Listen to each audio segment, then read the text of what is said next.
चक्षुरुन्मिलितं येन तस्मै श्रीगुरवे नमः। जय श्री कृष्ण चैतन्य प्रभु नित्यानंद श्री अद्वैत गदाधर श्रीवासादि गौर भक्त वृंद। हरे कृष्ण कृष्ण कृष्ण हरे हरे, हरे राम राम राम हरे हरे। मुखं करोति वाचालं पंगं लंघते गिरिं यत्कृपातमहं वन्दे श्रीगुरुदीनतारणं परमानन्दं माधवम्।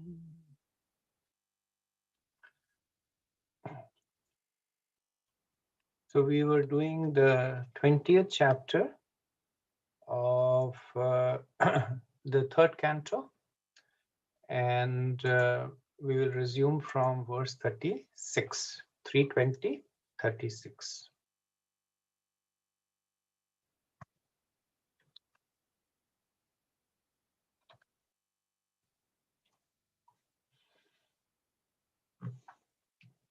नैकत्रिते जयति शालिनपादपद्मं घ्नत्या मुहुकर्तलेन पतत्पतङ्गम् मध्यं विषदाति बृहत्स्तम्भारभितं शान्ते वदृष्टिरमलसुशिक्ष्का समूहः.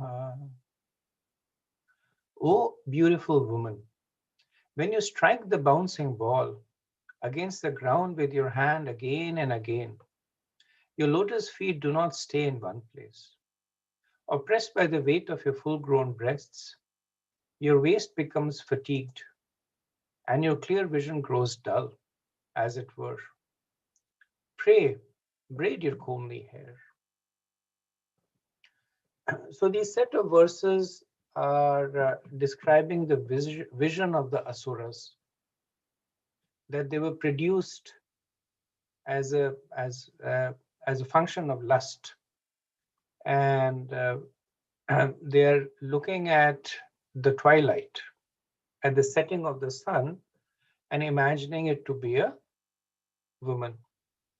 So they're looking at various aspects of the nature around them, the clouds in the sky, the sun and the moon, the winds, and because of the lusty disposition, they're considering it to be the various aspects of a young and an attractive woman.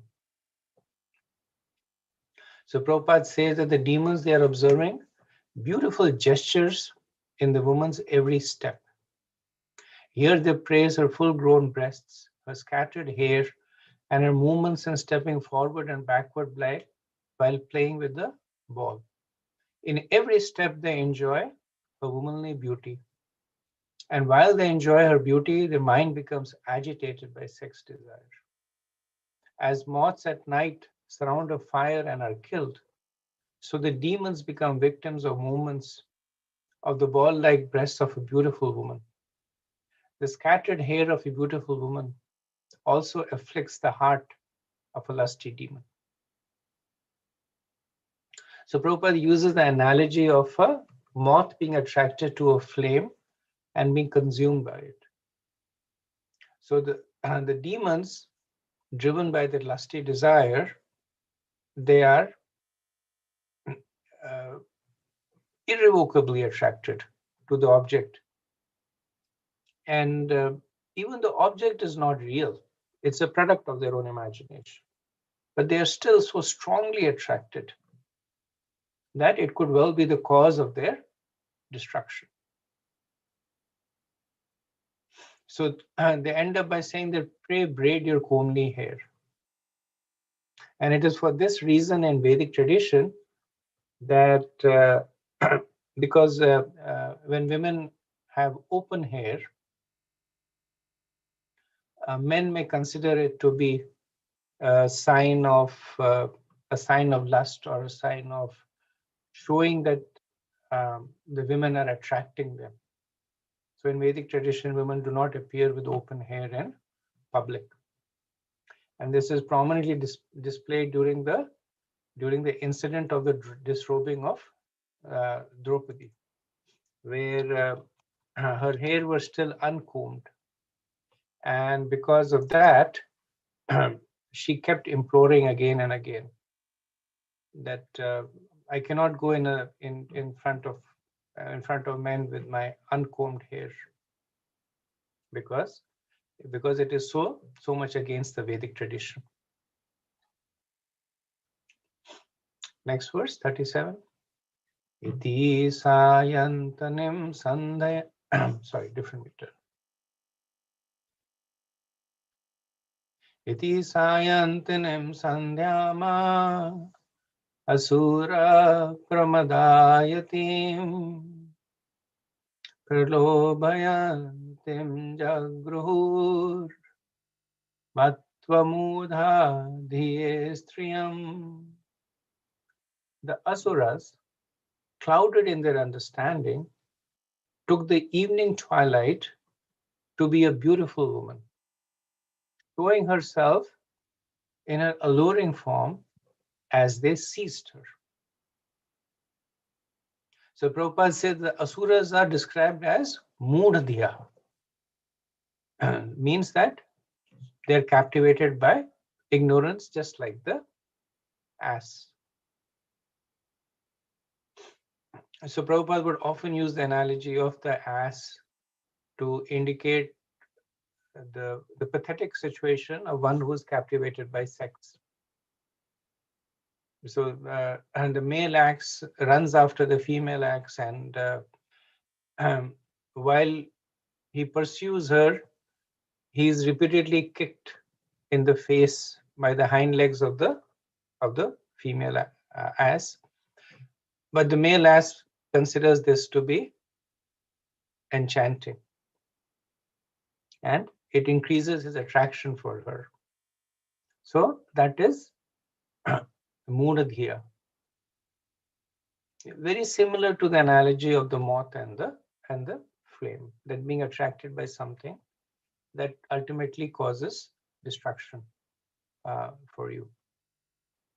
This verse also clearly indicates, because it says the asuras, clouded in their understanding, took the evening twilight to be a beautiful woman. So it clearly indicates that the form of the woman described by the asuras is a result of their lusty illusions. It also points to the fact that lust creates many illusions. In this case, the illusion is, it's in a way, it's a simple illusion, that they're mistaking different aspects of the environment around them to be a woman. But lust creates so many other illusions. It creates illusion about your identity, creates illusion about relationships, creates illusion about happiness. It creates anger and greed and bewilderment. That's the nature of lust, that it creates gross illusions and it creates subtle illusions. Verse 38. Prahasya bhava gambhiram jigrantyatmanamatmana kantya sasarja bhagavan gandharvapsaram ganam.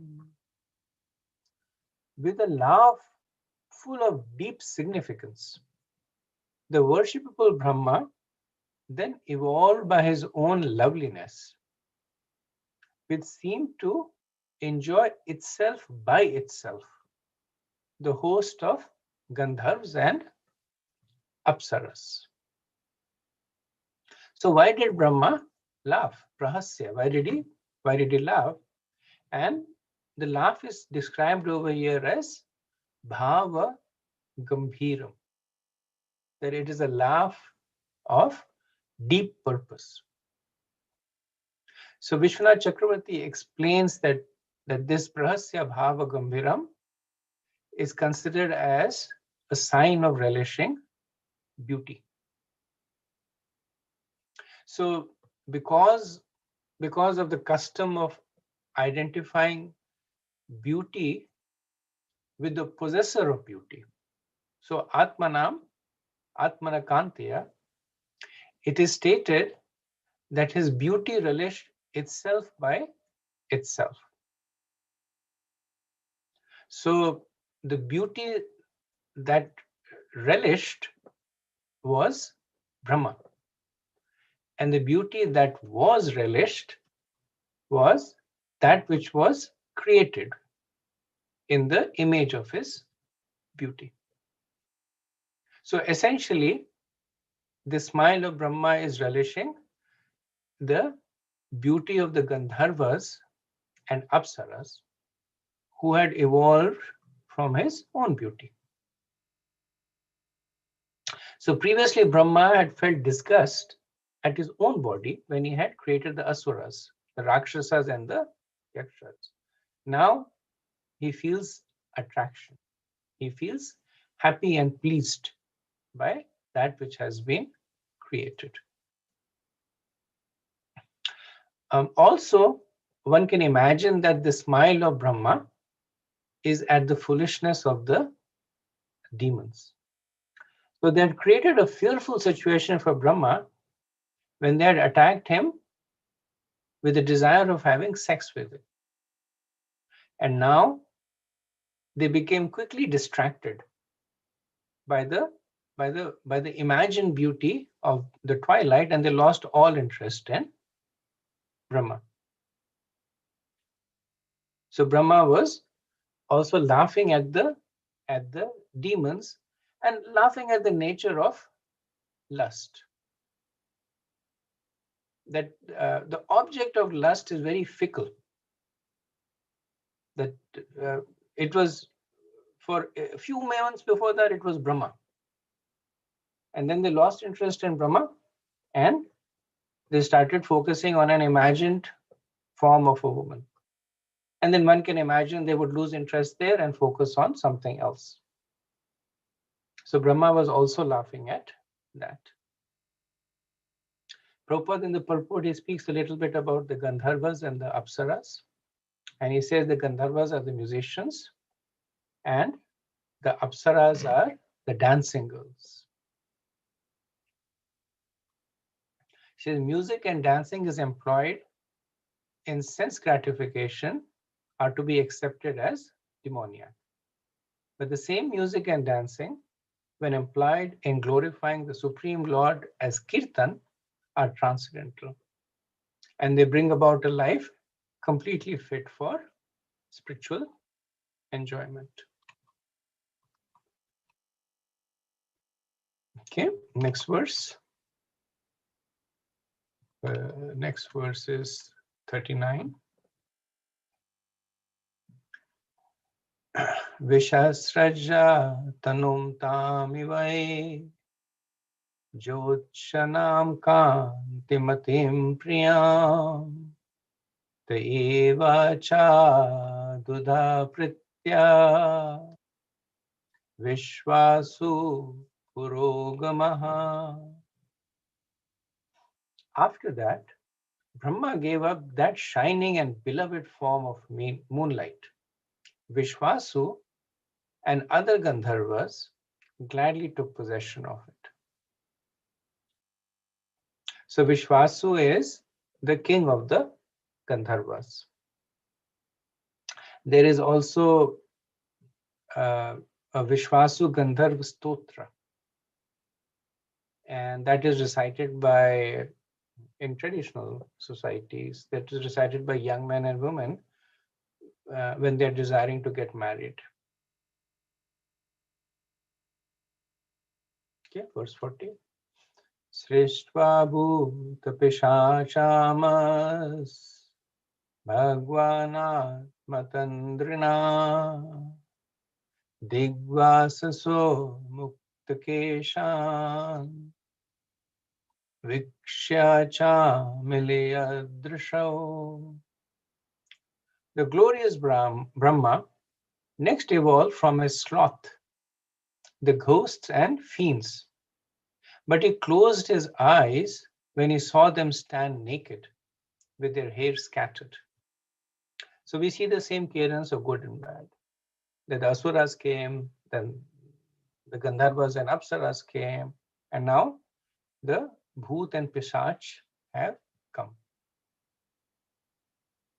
So it is said that they evolved from Tandrina, from the laziness, the sloth of Brahma. And that laziness manifests as yawning and sleep, which the Bhutas accepted. Prabhupada says that ghosts and mischievous hobgoblins are also the creation of Brahma. They are not false. All of them are meant for putting the conditioned soul into various miseries. They are understood to be the creation of Brahma under the direction of the Supreme Lord. So sometimes people say that ghosts are imaginary and they're meant to scare children, or they're meant to exploit the less educated person. But Prabhupada is confirming here that ghosts and Pisach, they are real. They are another form of species that the soul takes. And he says they're meant for putting the conditioned soul into various miseries. How that happens, we'll see in the next verse. Verse 41. Jagrustadvishritam tama jrambanakyam tanum prabho nidramindriya vikledo yaya bhute shudrishyate yeno chistan darshanti tamunmadam prachakshate. The ghost and hobgoblins took possession of the body thrown off in the form of yawning by Brahma, the creator of the living entities. This is also known as sleep, which causes drooling. The hobgoblins and ghosts attack men who are impure, and their attack is spoken of as insanity. So because the Bhoot and Pishach, they don't have a gross body, so they're not able to satisfy the desires, at least the desires to enjoy the material objects around them. So they cannot eat, they cannot drink, they cannot touch. So in order to do so, they take possession of the gross body of other souls. But they can only take possession of those bodies that are impure. So Prabhupada says that in an unclean state of existence. And what is one of the symptoms, or one of the primary symptoms Prabhupada says of an unclean existence that is spoken of in this verse? So he says it is clearly stated that when a man is fast asleep and saliva flows from his mouth and he remains unclean, ghosts then take advantage of this unclean state and haunt his body. In other words, those who drool while sleeping are considered unclean and are subject to be haunted by ghosts or to go insane. So Vishwanath Chakravarti says that excessive or impure sleep, contamination of the senses, all this is considered to be unclean.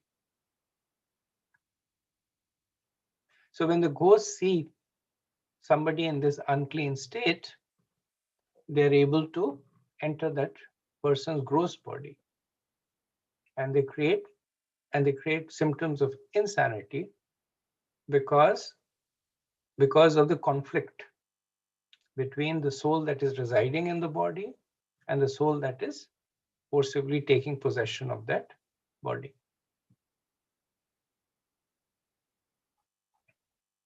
Verse 42.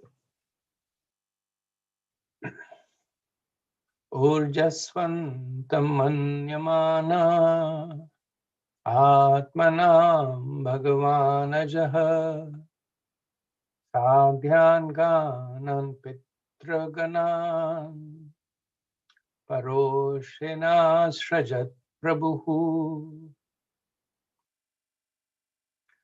Recognizing himself to be full of desire and energy, the worshipful Brahma, the creator of living entities, evolved from his own invisible form, from his navel, the ghost of sadhyas and pitas. So from the strength of Brahma appeared the sadhyas, and from his invisibility appeared the pitras.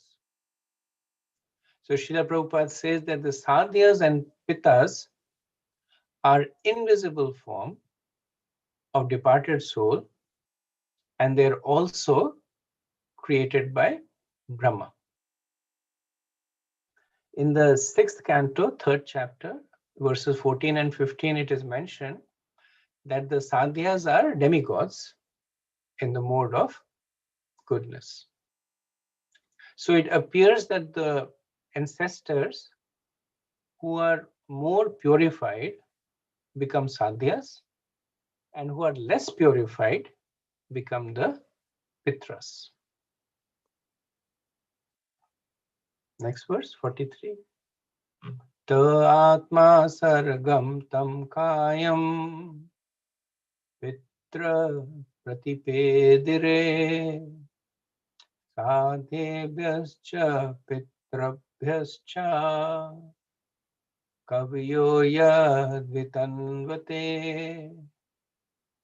The pitas themselves took possession of the invisible body, the source of their existence. It is through the medium of this invisible body that those well-versed in the rituals offer oblations to the sadhyas and the pitas in the form of the departed ancestors on the occasion of Shraddha. So the offering to the sadhyas is called Havya, and the offering to the pitas is called Kavya. And these are done on the occasion of Shraddha.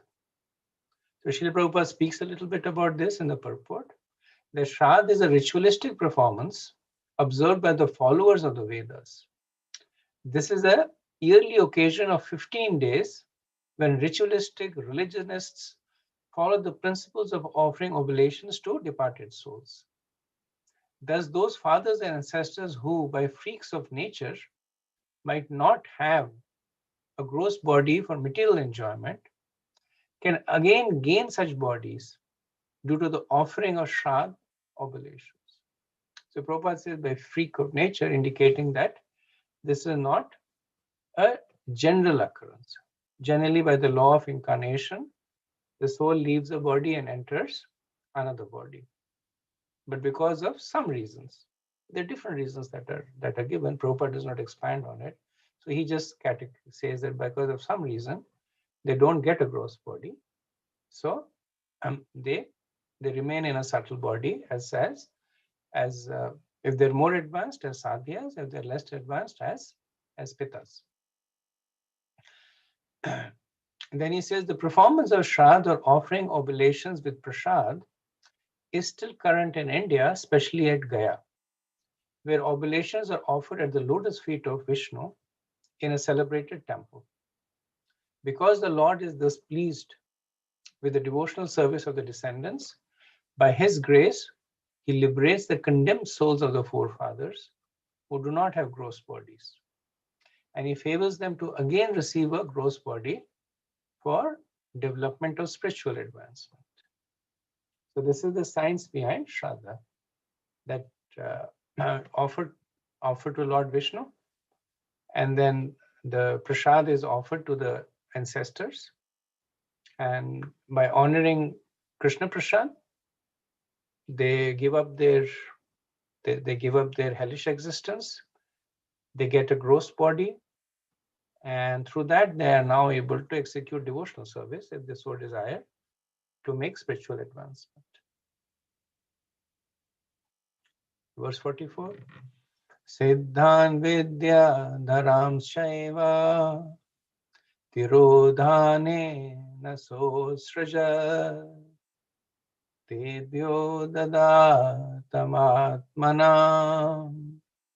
andradhanayam adbhutam.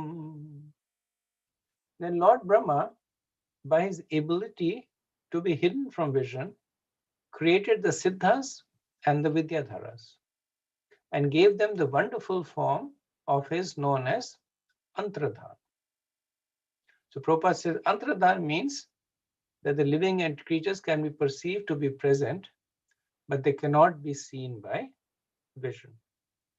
So basically it is invisibility. So the difference between this and the Pitas and Sadhyas is that the Vidyadharas, they have a gross body, but they have this siddhi of cloaking it, of becoming invisible. The Pitas and the Sadhyas, they don't have a gross body. They just have a subtle body. Verse 45. Sa kinaran kim purushan pratyatme nashirat prabhu manayannatmanatatmanam atmabhasam vilokayan. One day Brahma, the creator of the living entities, beheld his own reflection in the water, and admiring himself, he evolved Kim Purushas as well as Kinnaras out of that reflection. So in the 11th canto, 14th chapter, verses 5 to 7, there is a further description of the Kinnaras and Kim Purushas. The Kinnaras are so called because they are Christian Nara, or a little like human beings. The Kinnaras either have a human head or a human body, but not both at the same time, and these combine to create a non-human form. So think of something like a unicorn that has the head of a human and the body of a horse. So that's an example of a Kinnara. Then the Kim Purushas are so called because they resemble human beings and thus prompt the question, Kim Purusha. So Kim means are these. So Kim Purusha means are these human beings. Actually, they are a race of monkeys who are almost like human beings. So we know the famous Lord Hanuman is part of the Kim Purushas. Okay, verse 46. Te tu ta jagrurupam tyaktam yad prameshthina mithuni bhuya gayantas tam eva shasi karmabhi. The Kim Purushas and Kinnaras took possession of that shadowy form left by Brahma. That is why they and their spouses sing his praises by recounting his exploits at every daybreak. So the shadowy form of Brahma that was taken by the Kinnaras and Kim Purushas is different from the one that was taken by the Yakshas and the Rakshasas. So the Yakshas and the Rakshasas, they took the dark shadow of Brahma that is mentioned in verse 19. Here, the Kinnaras and Kim Purushas, they took possession of the reflection of Brahma in water. Because of the movement of water, the form is blurred and is considered shadowy, but it is different. And Prabhupada lights in the purport that daybreak is an optimal time for spiritual activities, because they have much greater effect than any other part of the day. Verse 47. Dehena vai bhagvata shayano bahuchintaya sarge nupachete krodha utsarja hatadvapuhu. Once Brahma lay down with his body stretched at full length. He was very concerned that the work of creation had not proceeded apace. And in a sullen mood, he gave up that body too. So Brahma was tired with the work of creation and he was worried that it was not progressing in a satisfactory manner. So he laid down. So Bhogvata means that he stretched to his full length. And great anger appeared in him. And in that anger, he gave up this body also. The body that was lying down, stretched to full length. Verse 48. Yeheyam tamutkesha ayaste angajanjire sarpa prasapata krura naga bhoguru kandaraha. Oh dear Vidur, the hair that dropped from that body transformed into snakes. And even while the body crawled along with its hand and feet contracted, there sprang from it ferocious serpents and nagas with their hoods expanded. So from the body, the hair which fell became snakes. And the hand and the feet that fell became serpents that moved on restricted feet. So the difference between a sarp and a nag is that a sarp has a single head, but a nag has multiple heads. So since they have hoods and they don't have hair, they are known as nagaha. And because they're filled with anger and cruelty, they're described as krura over here.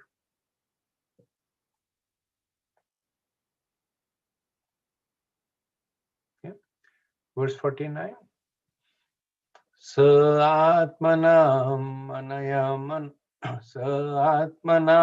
manayamana krita krityam ivatmabhu tada manun sasarjante manasalo kabhavana. One day Brahma, the self-born, the first living creature, felt as if the object of his life had been accomplished. At that time, he evolved from his mind the Manus, who promote the welfare activities of the universe. So when Brahma desired to create a couple and became blissful, thinking that his creation was complete, the Manus appeared in the form of humans for completing the creation. So this is explained in these two verses. So though Manus is mentioned in a plural, it should be understood that at this time only Swayambhavu Manu became visible. The other Manus would become visible at the appropriate time. So the creation of the Manus took place last, Ante, it is said. That was the last of the Visarga done by Brahma. And therefore, the creation of the sages, which will be described later on, it actually takes place before the creation of the Manus. So the understanding is that these creations are not described sequentially. Otherwise, the Manus would have been the very last to be created.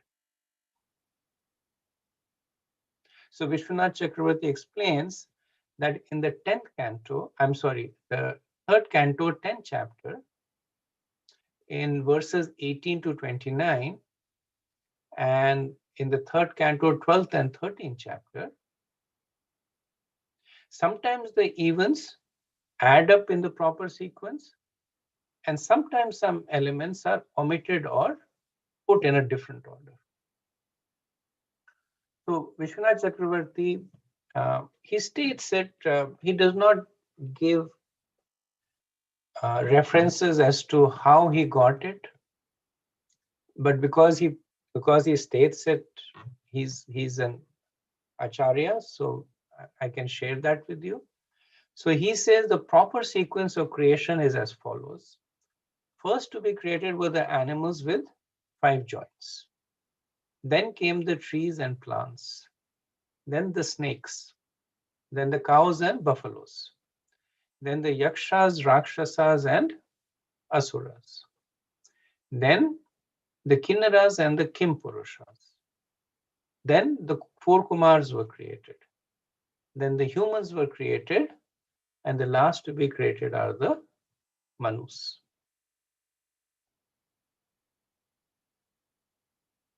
Okay, next verse. We have a few verses in this chapter left, so we'll finish them and then pause for discussion.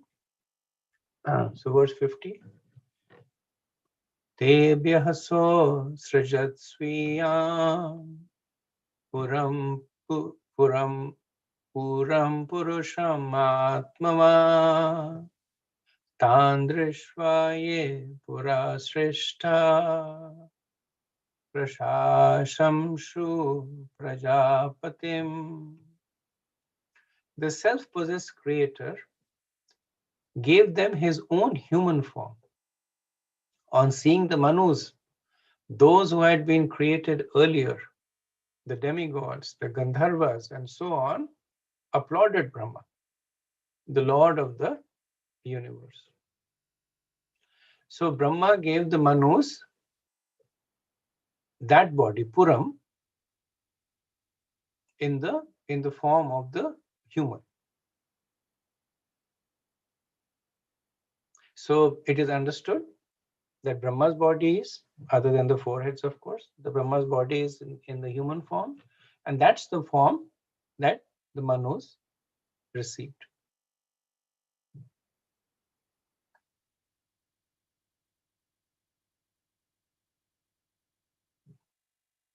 Next verse, 51.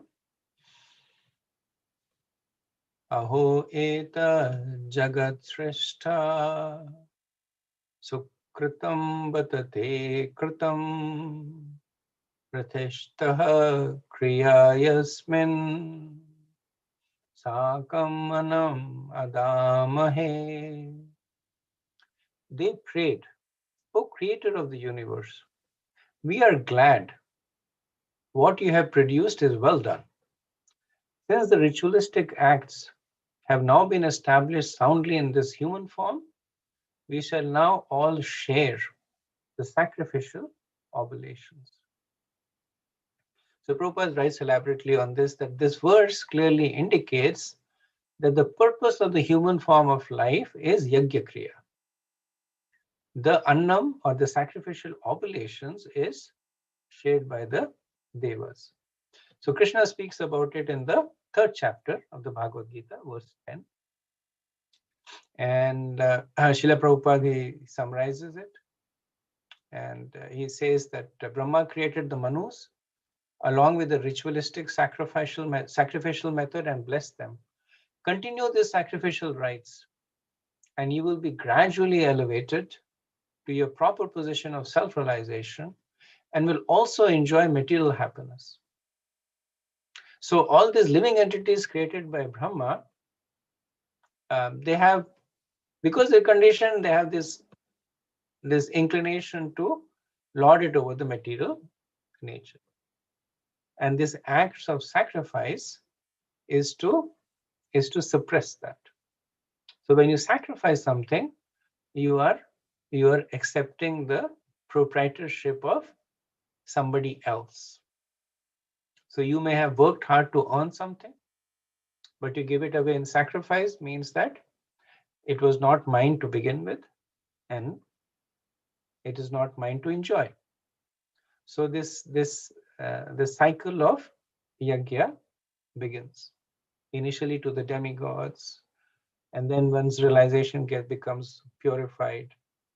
Then one begins to surrender one's fruit of activities and activities to the Lord, which then finally reaches to the stage of supreme realization. Okay, next verse, 52. Tapasa vidyaya yukto yogena sushamadhina rishikesha sasrajabhimatah prajaha. Having equipped himself with austere penance, adoration, mental concentration, and absorption in devotion, accompanied by dispassion, and having controlled his senses, Brahma, the self-born living creature, evolved great sages as his beloved sons. So Prabhupada mentions that when these sacrifices are performed ritualistic, they are meant for material development, to be materially happy, keep the body healthy. But for the actual attainment of spiritual knowledge, other qualifications are needed. And this, he says, is the worship of the Supreme Lord.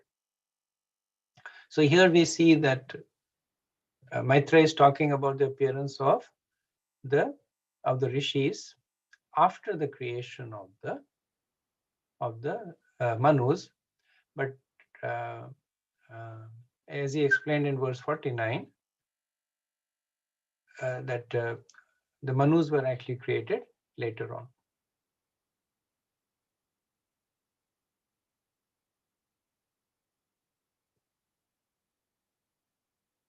Okay, last verse of the chapter, 53.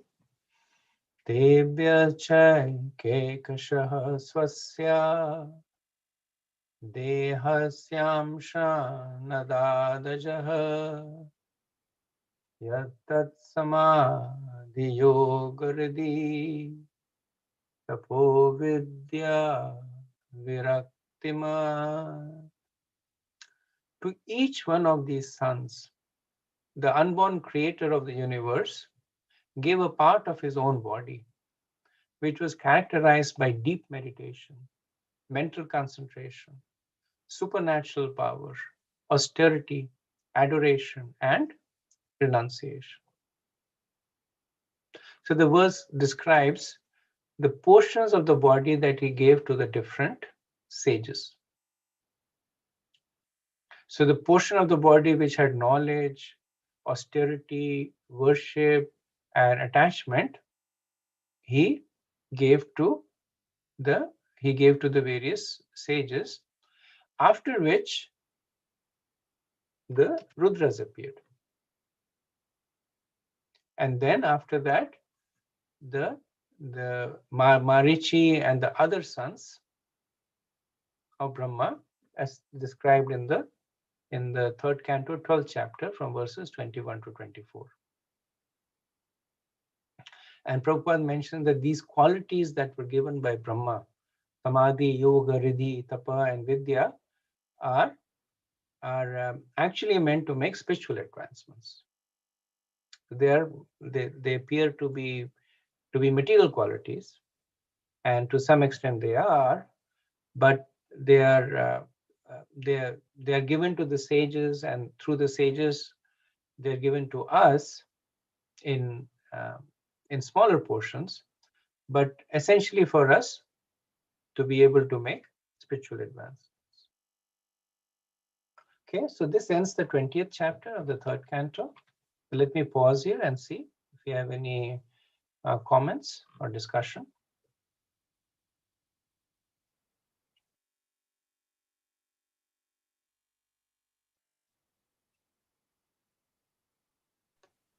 Some clarification, Prabhu. The purpose of human life, you said the yajna kriya. Any possibility of expanding this yajna kriya, what it means? Prabhupada writes about this extensively in the third chapter, where the notion of third chapter of Bhagavad Gita, sorry, where the notion of yajna is introduced, and the understanding there is that yajna is sacrifice. Does not necessarily mean sitting in front of a fire and offering oblations, even though that is a kind of yajna.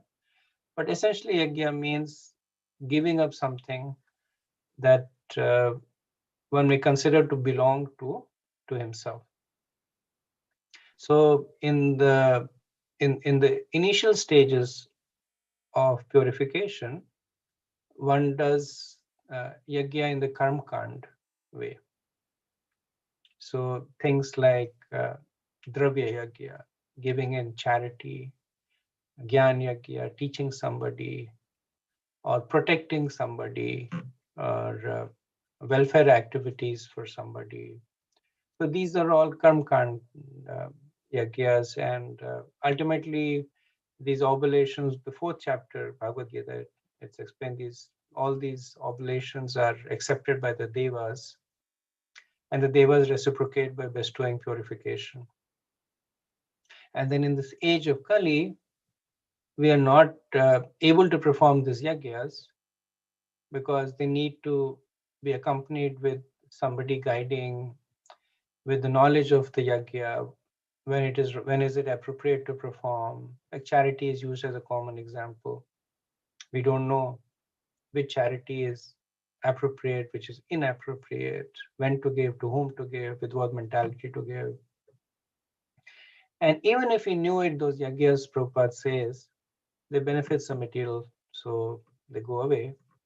So Sankirtan yajna is recommended for our age, in which we offer our mind and our body and our words in sacrifice to the chanting of the holy name.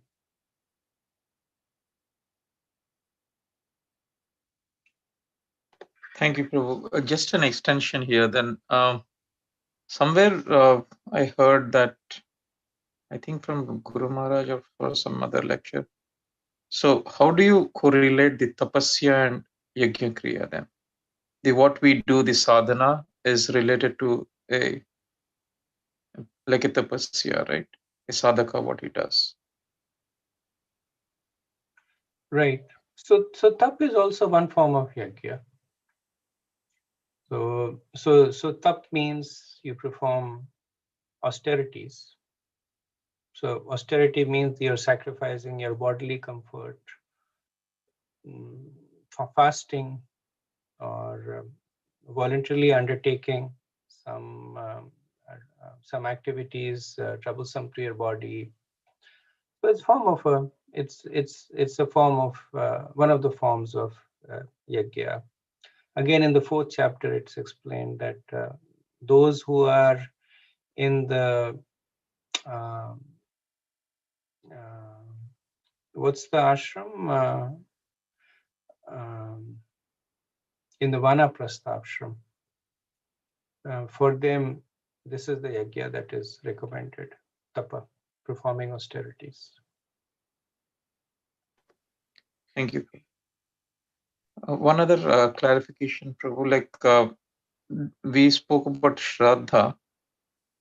Just a clarification. When a body passes away, we do after certain days, right? And also we do at Pitru Masan, that Amavasya. So what is the significance of the yearly? Is it like yearly we still that we believe that that soul is existing and we have to do yearly? How do we take that? Until when we should do that activity, if it is a ritual? So, so when we offer Shraddh, it is to the collective Pitras. So that's why it's understood that that there is some Pitra that is depending on us for oblations. So it's not really anchored to one particular ancestor, and that's why it's typically done on an ongoing basis.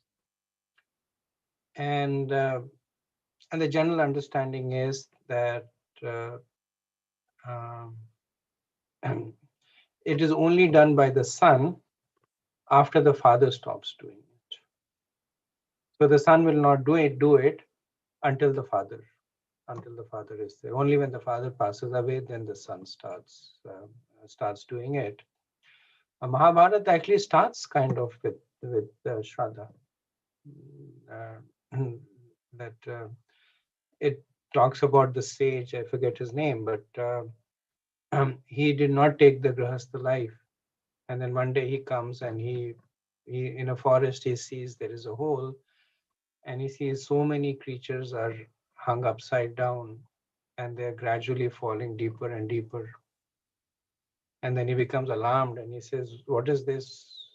And then they say, "We are actually your ancestor. Because you haven't married, the Shraddha ceremony will stop, and we see ourselves being condemned more and more, which is then starts the, then he says that I will marry somebody with this name, that name. So then the Mahabharata starts from there. Prabhupada mentions that like he says that by a freak accident. So generally speaking, if one is very, very attached to the body,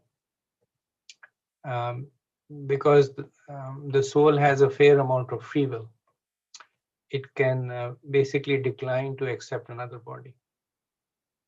And in that case, it is kind of in limbo at that time. Elsewhere, Prabhupada also mentions that those pitras that do not receive the oblations, they become yamdutas because they develop a lot of resentment towards the humans, especially those who don't carry out their prescribed duties.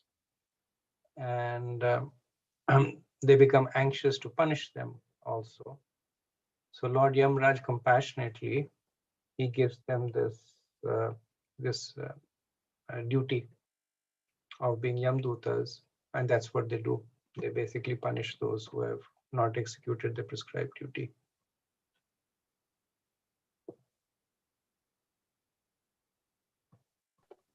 Thank you.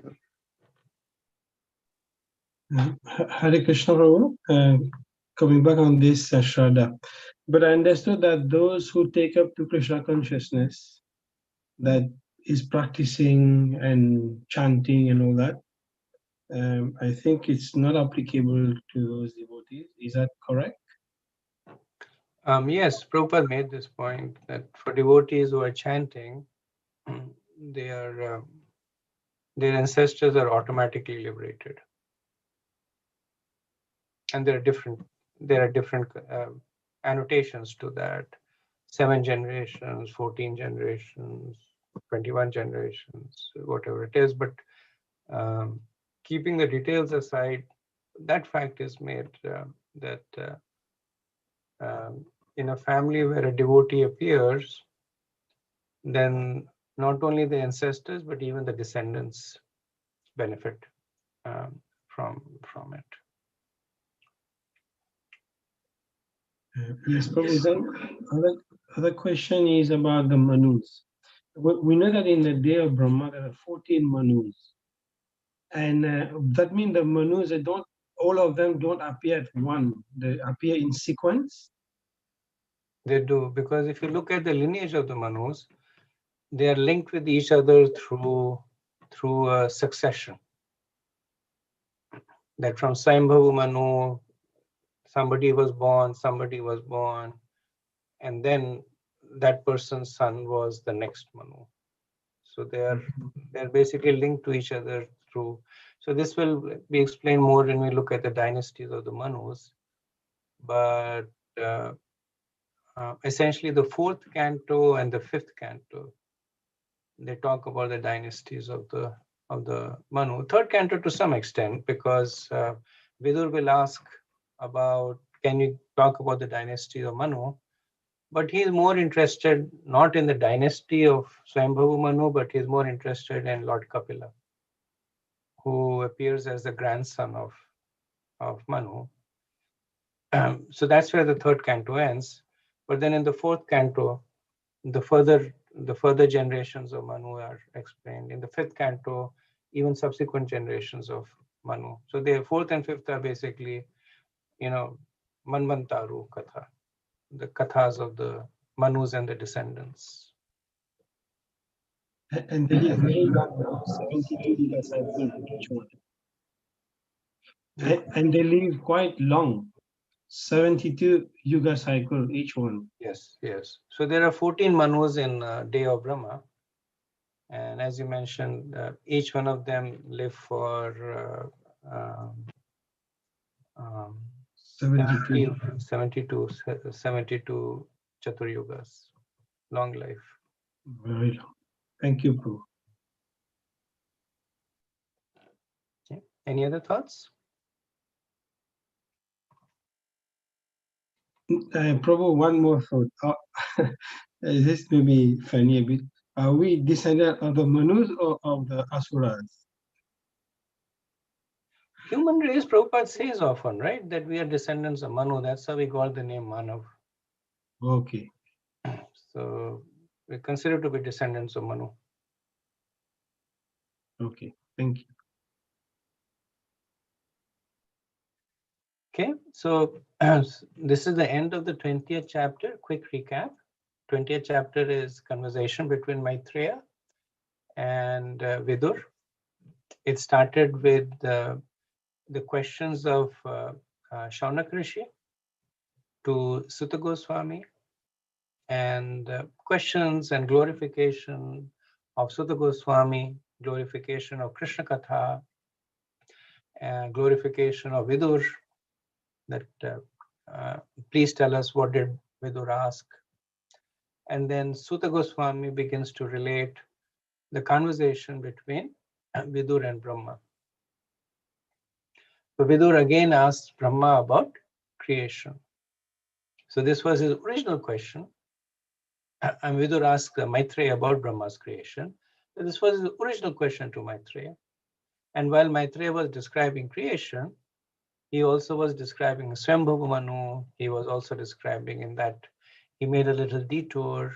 He talked about the pastimes of both the Vara, the Shvet Vara, and the Rakta Vara, or the Neel Vara. The battle between Hirnaksh and Lord Vara. So in this chapter, Vidur gets Maitreya's attention back and asks him again about creation. So Maitreya quickly speaks first about Sarga, very briefly, in 4 verses, just to re-establish the context. And then in the rest of the chapter, he talks about Visarga, the secondary creation by Brahma. Okay. So we now go on to chapter 21. So the title of this 21st chapter is Conversation between Swayambhavu Manu and Kardam Muni. And the chapter begins with Vidur now inquiring about the dynasty of Manu.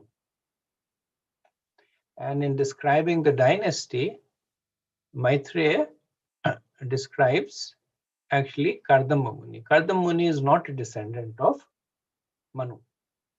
But he describes Kardam Muni because Kardam Muni will become the husband of the daughter of Swayambhavu Manu. And Maitreya also understands that Vidur is actually interested in the pastimes of Lord Kapila. So he focuses on this branch. He speaks about Kardam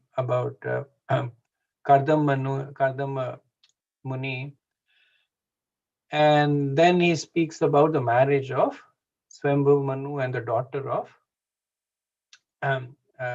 the marriage of Kardama Muni and the daughter of Swayambhavu Manu, which is Devahuti. So, well, he doesn't speak, the Lord speaks. The chapter ends with Kardam Muni receiving Swayambhavu Manu in his ashram. The next chapter is basically actually the conversation. So even though the title of this chapter is Conversation between Swayambhavu Manu and Kardam Muni, really speaking, not much conversation happens over here. Primarily, it's a conversation between Kardam Muni and the Lord. But it sets the stage. Towards the end, last 10 verses, we see Kardam Muni receive Swayambhavu Manu, and they begin that conversation, which then continues in the next chapter. Okay, verse 1. Vidurvacha Swayambhuva Sacha Mano Vamsha Param Sammataha Kathayatam Bhagavan Yatra Maithunendire Prajaha. Vidur said, the line of Swayambhuva Manu was most esteemed. O worshipful sage, I beg you, give me an account of this race whose progeny multiplied through sexual intercourse. So in 5 verses, Vidur will inquire about the dynasty of Manu. So here he says that Maithunena. So Maithunena actually means out of lust, but contextually it means out of sexual intercourse, because so far Brahma was producing things by himself. We don't see Brahma having a conjugal relationship in producing the different personalities that he did through Visarga. Now, one thing to understand also is that really speaking, a lot of these species will get populated later on, like the Gandharvas and the Devas and the Asuras. They are descendants of Kashyap, who is descendant of Marichi, who is descendant of Brahma. But the creation is still attributed to Brahma. And so in this verse, Prabhupada says that actually Vidur was not interested in hearing the history of persons who merely engaged in sex life. But he was interested in the progeny of Swayambhavu Manu because in that dynasty, good devotee kings appeared who protected the subjects very carefully with spiritual knowledge. So this we will see in the 4th canto, where the pastimes of 4 great personalities who are descendants of Swayambhavu Manu will be described. So they will be Prajapati Daksha, Maraj Dhruva, Prithu Maharaj, and the Prachetas. So they will be described as the descendants of Manu, and their connection is also described. This is the son of this, this is the son of this. But then Maitreya will really speak about these 4 personalities because because of these qualities that Srila Prabhupada is talking about. That how they were connected to the Lord, how they became enlightened, how they engaged in the service of the Lord. And then Prabhupada says that by hearing the history of their activities, one becomes enlightened. So an important word used in this connection is param samata, which indicates that the progeny created by Swambhavu Manu and his sons were approved by great authorities. So even though Maithunya, even though they were created through sexual intercourse, but it was done in accordance to the scriptures and by the blessings of the great authority. And then most importantly, Vidur is aware that Lord Kapila is appearing in the line of Swambhavu Manu. Now again, strictly speaking, he is not in the line of Swambhavu Manu, because the lineage is from father to son, and Lord Kapila is the son of the daughter of Swambhavu Manu. But it's like when somebody great appears, everybody takes credit for it. That this is my son, this is my nephew, and this is my friend's son. So they'll always find some connection that this person is connected to me. So naturally, when the Lord himself is appearing, it is understandable for Swambhavu Manu to establish his connection, that he's actually the son of my daughter. So factually speaking, he is the son of Kardam Muni, and Kardam Muni is one of the direct sons of Brahma. So in 3.12.27, it is described that Kardam Muni, he appeared from the shadow of Lord Brahma. So Vidur, in order to hear about this, he is requesting Maitreya to speak more about the lineage of Swambhavu Manu.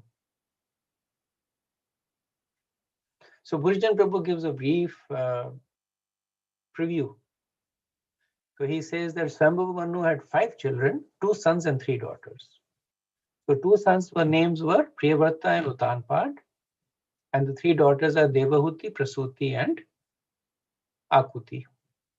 And the remainder of this canto is a description of Devahuti. And Devahuti married Kardamma, gave to Kapila. Then in the 4th canto, there is a description of the descendants of Akuti and Prasuti. So Akuti married Prajapati Ruchi, and Prasuti married Prajapati Daksha. And in the 5th canto, the descendants of Priyavrata, the eldest son of Manu, including their descendants, including Maharaj Rishabdev and Bharat Maharaj, will be discussed. So he gives a kind of a sneak preview of what's coming attractions. Priyavarta tunupadau sutau swayam bhavasya vai yata dharma jugapatu saptadvi pavatam mahim. The 2 great sons of Swayambhavu Manu, Priyavarta and Utanpad, rule the world, consisting of 7 islands, just according to religious principles. So Maitreya is summarizing over here things that will be expanded. So from the verse, it would appear that Priyavrata and Utanpad ruled the world at the same time, which was not true. That Priyavrata was, even though he was elder, but he was more renounced, and he did not want to get into worldly matters. So he gave up his kingdom, and Utanpad, who was the father of Dhruv Maharaj, he ruled. And then later on, Priyavat, on the request of Lord Brahma, came back and ruled again. So it's described over here, ruled the world consisting of 7 islands. And Prabhupada says that these 7 islands are still current. And they're known as Asia, Europe, Africa, America, Australia, and the North and South Poles. And he says, while there is no chronological history of all the Indian stages in Srimad Bhagavatam, but the deeds of the most important kings such as Priyavrata and Utanpad and many others like Lord Ramachandra and Maharaj Yudhishthira are recorded because the activities of such pious kings are worth hearing. People may benefit by studying their histories. So that's the nature of the Puranas, that they don't pay much attention to chronology. That they may speak about later events first and prior events later on. They may mix different mantras. They may mix different Chaturyugas there. So we saw just in the last chapter how Maitreya, from describing Vara Avatar in Chakshusha Manvantara, and he jumps back a couple of billion years, and then this starts describing Swambhavu Manu at the beginning of the day of Brahma. So generally speaking, establishing timeline is difficult, and the Puranas do this because when time is moving in a cyclical fashion, describing timelines is always going to be troublesome. Because when something is circular, then what comes first and what comes later on, it is difficult to determine. The yugas work in a circular way, and the days of Brahma work in a circular way. Ultimately, the whole creation is circular. So they don't give a lot of attention deliberately to establishing the time predicate, and the purpose is, as Prabhupada says, to demonstrate the tattvas in the leelas, in the pastimes of these great personalities. What are the lessons that we can learn?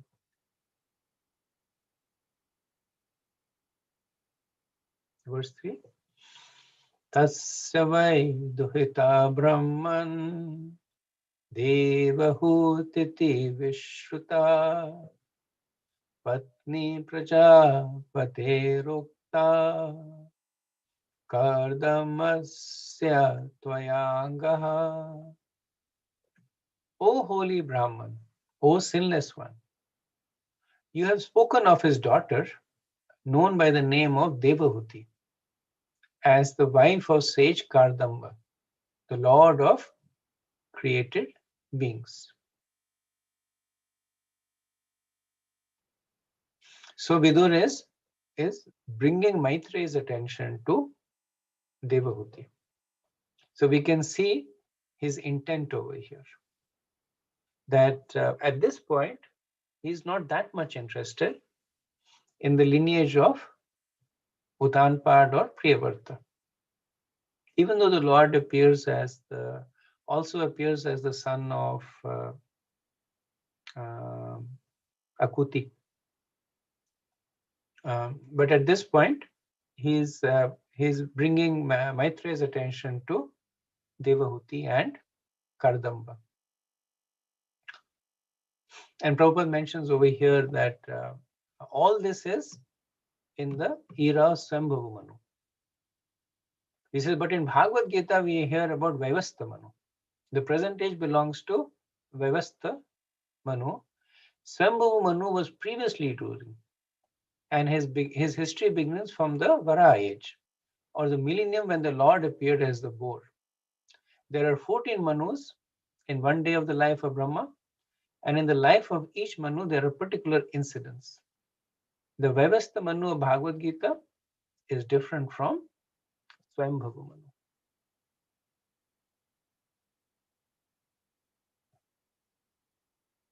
Verse 4.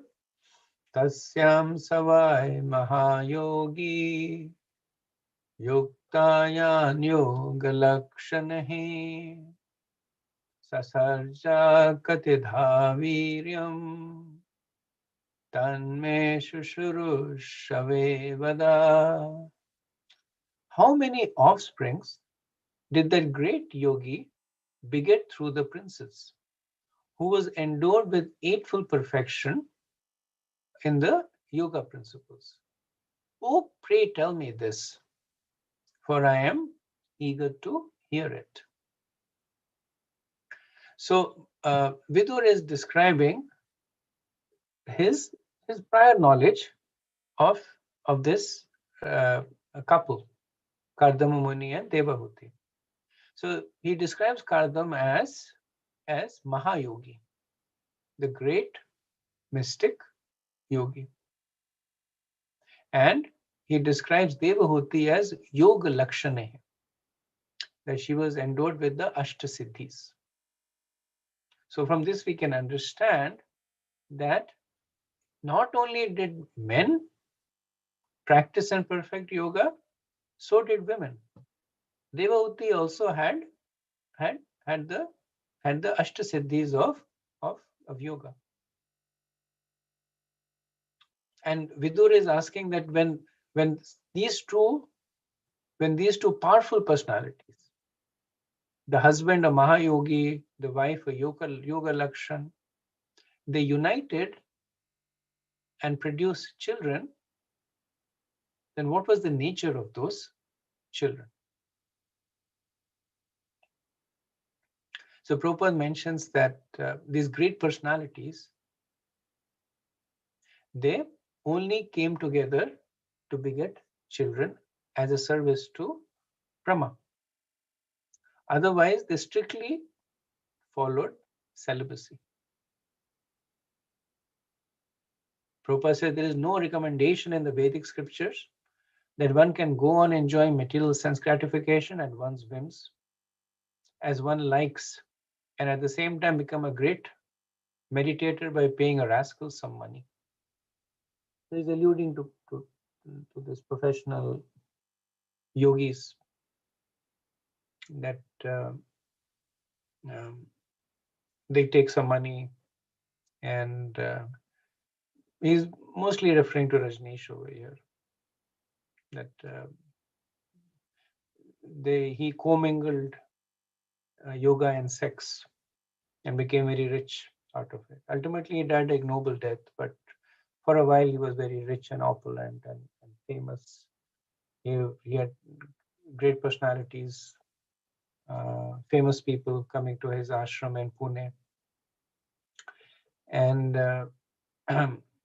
he was a near contemporary of Srila Prabhupada. So that's why Prabhupada, you can see, is quite upset by him, understandably. Okay, I'll do one more verse and then we will pause after that. Ruchiryo Bhagavan Brahman Dakshava Brahmanaha Sutaha Yatha Sasarja Bhutani Lavdva Bharyan Chamanavim.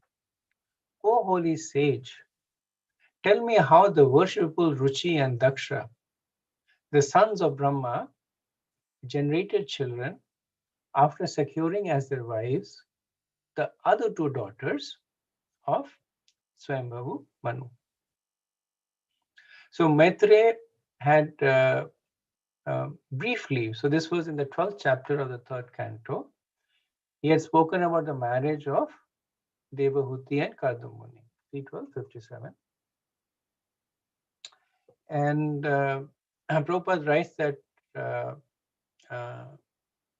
in addition to Devahuti, Swayambhavu Manu had two other daughters, Akuti and Prasuti.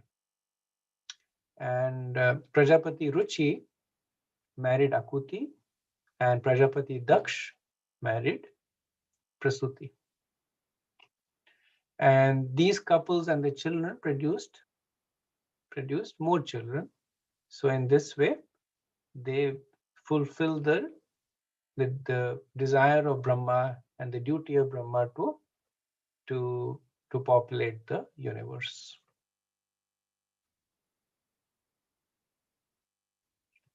Okay, so I'm going to pause over here, and if anybody has any comments or observations, please feel free to share.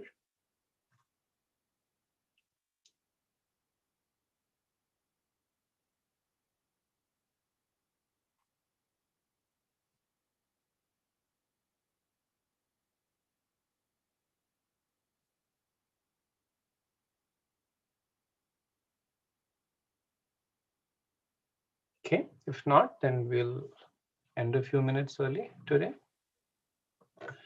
Vancha kalpatarubhayaschit kripa sindhubhyaeva cha patitanam pavanebhyo vaishnavebhyo namo namaha.